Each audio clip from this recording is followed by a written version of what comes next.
ለጌዲዮን እናት ደውለው ሄለን መድኃኒት ወስዳ ህይወቷን ልታጠፋ ነው ቶሎ ድረሽ ይሏታል። እሷም በጣም በድንጋጤ ምን ተፈጠረ ብላ አናግራው እየሮጠች ወዳለችበት ትሄዳለች። ካለችበት ስትሄድ ኦቨርዶስ የሚባለውን መድኃኒት ወስዳ ራሷን ለማጥፋት ስትሞክር ነው ወደ ሐኪም ቤት የወሰዷት ማለት ነው። እናም እዛው ሐኪም ቤት እያለች የጌዲዮን እናት ለናርዶስ ደውላ ሄሎ ማሚ ምን ነው የተፈጠረ ነገር አለ ስትላት ናርዶስ ናርዲ ጉድ ሆነናል፣ ይኸውልሽ ሄለን እንደዚህ አይነት መድኃኒት ወስዳ ሐኪም ቤት ተኝታለች፣ እናም እባክሽን ቶሎ ድረሽ ትላታለች። ናርዶስ ደግሞ ከሰራተኛዋ ጋር ቁጭ ብላ ስለ ልጇ እያሰበች ነበረ። ልጅቷን ይሄ ገጀራው የሚባለው ሰውዬ 500,000 ብር ካልሰጣችሁኝ እኔ እሷን እቀማችኋለሁ፣ ወይም ልጅቷን የማህፀን ኪራይ ተከራይተው ስለሆነ ያስወለዷት ሰዎቹ የልጅቷ እናትና አባቶች ስላሉ ደግሞ በጣም ሀብታሞች ስለሆኑ የነሱ ከነገርኳቸው እናንተ ልጅቷን አታገኟትም።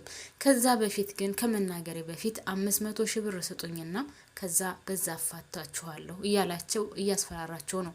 እንደውም ናርዶስንም ሰራተኛዋንም አፈቅርሻለሁ እያለ ስለነበረ አንቆ ሊገላቸው ለትንሽ ነው ትቷቸው የሄደው ማለት ነው።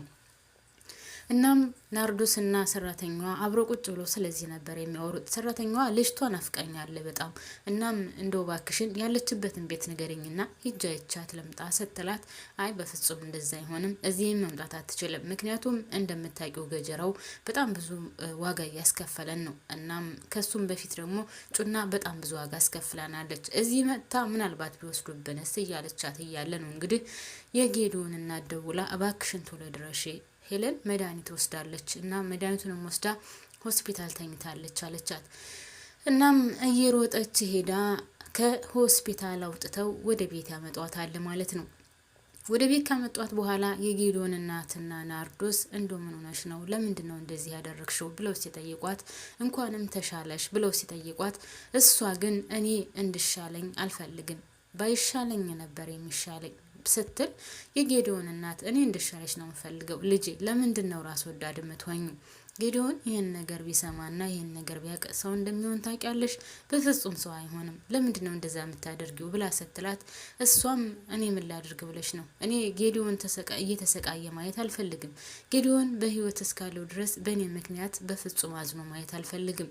እኔ ከኔ ይልቅ የሱ ነገር ነው በጣም የሚያሳዝነኝ እና ምን ላድርግ ስትላት እሷም ፈጣሪ ያለው ነው የሚሆነው፣ ሰው ያለው ሳይሆን ፈጣሪ ያለው ነው የሚሆነው።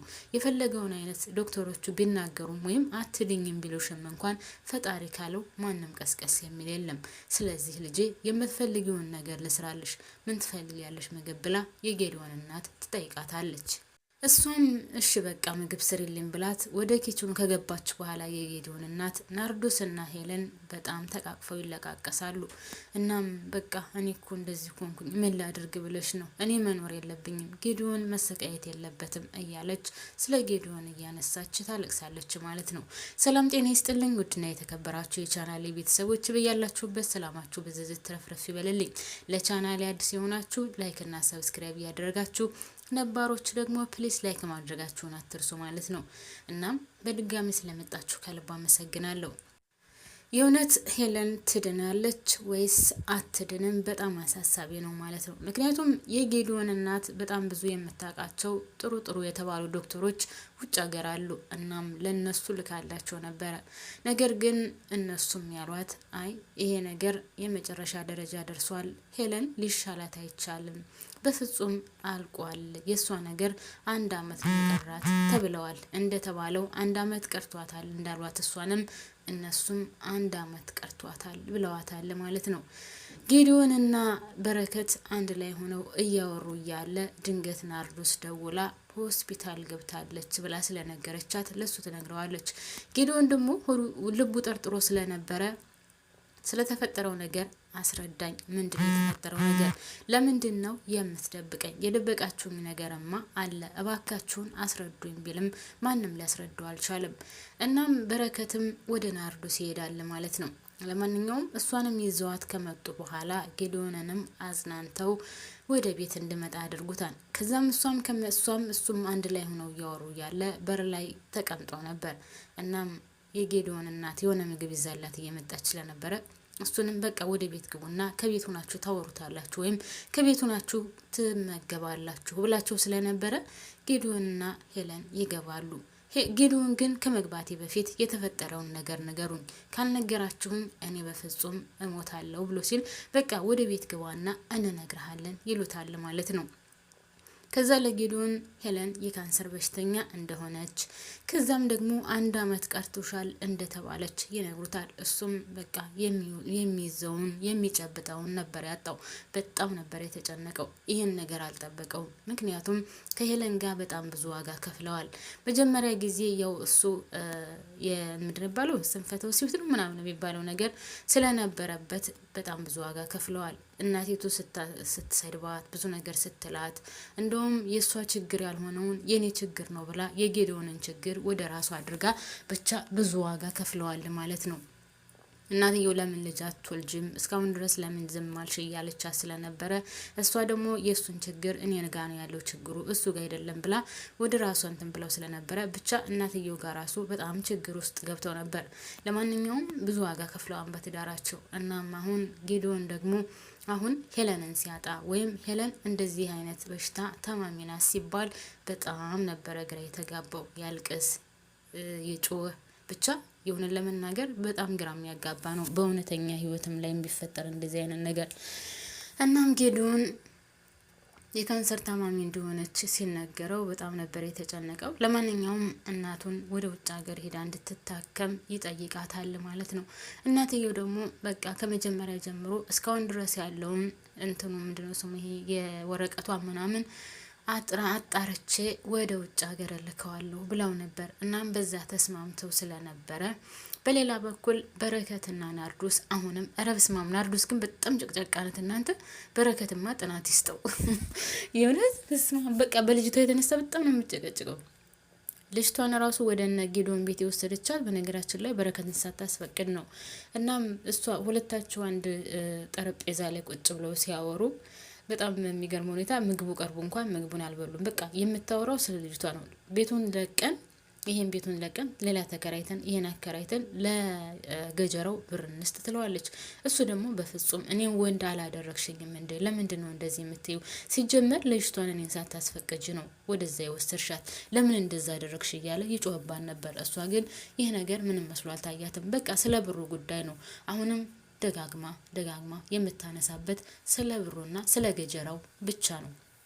እሱ ደግሞ በህጉ ጉዳይ እንጠቀም፣ በቃ በህጉ መሰረት እኛ ልጅቷን በህግ ጉዳይ ነው የወሰድናት። ስለዚህ በህግ መሰረት እስከሆነ ድረስ የወሰድናት ምንም ነገር ሊፈጠር አይችልም። የፈለገ ነገር ቢፈጠርም ደግሞ በቃ እንጋፈጠዋለን ቢላትም እሷ ግን አሁንም በቃ ልጅን ይወስድብኛል፣ ይሰርቅብኛል፣ ለዚህ መቀመጥ የለባትም፣ እዚህ ከተቀመጠች ትሰረቃለች፣ በቃ ቤቱን አከራይተን ለገጀራው ብር እንስጠው፣ ብቻ ጭንቅላቱን አዙረዋለች ማለት ነው። ጌዲዮን በነገራችን ላይ ጌዲዮን ማለት በረከት በጣም ጭንቅላቱ ዙሯል ማለት ነው። በጣም ችሏታል። በጣም ከሚገባው በላይም እየታገሳት ነው። አሁንም አስባችሁታል 500,000 ብር እስከዛሬ ድረስ እነ ጌዲዮን እያገዟቸው ነበር። ከአሁን በኋላ ግን እነ ጌዲዮን ያገዟቸዋል ማለት ዘበት ነው። ምክንያቱም ሄለን ያለችበት ጉዳይ በጣም የሚያስፈራ ነው። ለማንኛውም እንደዛ እየተጨቃጨቁ እያለ በሌላ በኩል የጌዲዮን እናት የካንሰር ምርመራውን ወረቀቱን በአጠቃላይ ወደ ውጭ ሀገር ልካው ስለነበረ ዶክተሮቹ አይተው ይሄ ነገር ከመጨረሻ ደረጃ ደርሷል፣ ምንም ነገር ካሁን በኋላ ተስፋ የላትም ተብላለች ማለት ነው። ሄለን አትድንም ተብላለች። ይህን ነገር ስትሰማ ደግሞ የጌዲዮን እናት በጣም ነበር ያዘነችው። ምን ማለት እንዳለባት ግራ ተጋብታ እያለቀሰች ነበር። እናም ለጌዲዮን ቀስ አድርጋ ነግረዋለች። በቃ እሷ አንደኛ ማለቴ የመጨረሻ ደረጃ ደርሳለች፣ አትድንም ተብሏል ስትለው እሱ ደግሞ በቃ ሪ ነው ያለው። በጣም ነው ያለቀሰው። ናርድን በጣም ነው ማለቴ ሄለንን በጣም ነው የማፈቅራት፣ በጣም ነው የምወዳት፣ እሷን አጥቼ መኖር አልችልም፣ ከሷ ውጭ እንዴት ብዬ ነው የምኖረው እያለ ያለቅሳል። የጌዲዮን እናት ደግሞ በቃ ምንም ማድረግ አይቻልም፣ ይህ የፈጣሪ ስራ ነው፣ እኛ ምን እናደርጋለን፣ ፈጣሪ የጻፈችልንን ነው የምንኖረው ትለዋለች። በሌላ በኩል እንግዲህ ከሄለን ከተኛችበት ሄዶ አጠገቧ ቁጭ ብሎ ጨርቁን ወደ ላይ ፊቷን ለበስ ሲያደርጋት ትነቃለች ማለት ነው። ውፍ ቀሰቀስኩሽ እንደ ይቅርታ ነቀሽ ሲላት አይ ችግር የለውም አሁን ነበረ ሸለብ ያደረገኝ ስትለው እናማ አንተ በቃ አያስችልህም አይደለ ስትለው አዎ አሁን እኮ ምግብ ሰርችልሻለሁ እናም ቁርስ እንድንበላ ፈልጌ ነው ሲላት ይህ ልማድህ አልተወህም አይደል ስትለው እንዴ ለምን ይተወኛል በቃ አሁን ተነሽና ቁርስ እንብላ ይላታል። እሷም ተነስታ ካጠገቡ ቁጭ ብላ እያለ እሱ ፊቱን ዘወር አድርጎ ያለቅሳል ማለት ነው። እሷም ተጠራጥራ እንዴ እያለቀስክ ነው ስትለው አይ ምን አልሽኝ? አረ በፍጹም ለምን አለቅሳለሁ ይላታል። አረ እባክህ ማዘርን ማታ ነግሯት አይደለም በቃ እንደማልተርፍ ወይም 1 አመት እንደቀረኝ ነግሯት አይደል ሲላት አረ በፍጹም ስትለው አረ በፍጹም እንደዛ ብሎ ነገር የለም እንደዛ ነገር አልተፈጠረም ምናምን ሲላት ጌዲ እኔ አውቃለሁኝ እኮ ለኔ አዲሴ አይደለም ምክንያቱም ከአንድ ጊዜ 2 ጊዜ 3 ጊዜ ያደረኩን ነገር ነው እናም ለኔ አዲስ አይደለም። ስለዚህ እኔ ተስፋ ከቆረጥኩ ቆይቻለሁ እናም እናንተም ቢስላላችሁኝ እንጂ ለኔ አዲስ አይደለም ይሄ ነገር እናም አታልቅስ ስትለው እሱም እቅፍ አድርጓት ተላቀሱ ማለት ነው። እቅፍ አድርጓት ከተላቀሱ በኋላ በቃ እኔ ልጅ ወልዶ የመሳም እድሉ የለኝም አይደል ስትለው እሱን እግዚአብሔር ነው የሚያውቀው። ቆይ ማን ነው ሰው በተናገረውና ሰው ባለው ይኖራል ያለሽ? እግዚአብሔር እኮ ነው ሁሉንም ነገር ማስተካከል የሚችለው። ስለዚህ ለምንድን ነው እንደዛ የምትይው? እግዚአብሔር ታሪክ ቀያሪ ነው እናም አታስቢ ሲላት አይ የኔ ነገር እንኳን ዋጋ የለውም ይልቁንስ ጌዲ የምትሆንህን ሴት አግባና ማለት ልጅ ወልደህ ሳም ስትለው ምን እያልሽ ነው ያለሽው ብሎ ሲቆጣት እኔም እኮ ያንተን ደስታ ማየት ስለምፈልግ ነው ልጅ ወልደህ እየሳምክ ማየት ስለምፈልግ ነው እኔ አልታደልኩም እኔ ልጅ ወልጄ ለመሳም አልታደልኩም። በነገራችን ላይ ከእንቅልፌ በተነሳው ቁጥር ጧት ከእድሜ እየቀነሰ እንደሆነ ነው የሚሰማኝ ሲላትኝ ስትለው እሱም የሁላችንም እኮ ነው ጧት ከእንቅልፋችን በተነሳን ቁጥር ለእያንዳንዳችን አንዳንድ ቀን እድሜ እየተቀነሰ ነው የሚሄደው እና ያንቺ ብቻ አይደለም ይላታል ማለት ነው። ብቻ በጣም ነው የሚያሳዝኑት እውነት ለመናገር ማለት ነው። በጣም እንጃ ከባድ ነው። ለማንኛውም ምንድነው የተከበራችሁ ቤተሰቦቼ እንግዲህ በረከትና ናርድም ልጅቷ እዛ ስለሆነች ሰራተኛቸውን ወደዛ ወስደዋታል ማለት ነው። በረከትና ናርዶስ አሁን እቤት ለብቻቸው ናቸው። ግን ናርድ ማለቴ ሄለን የእውነት ህይወቷ ያልፋል ወይስ በህይወት ትቆያለች? እናንተ ምን ትላላችሁ?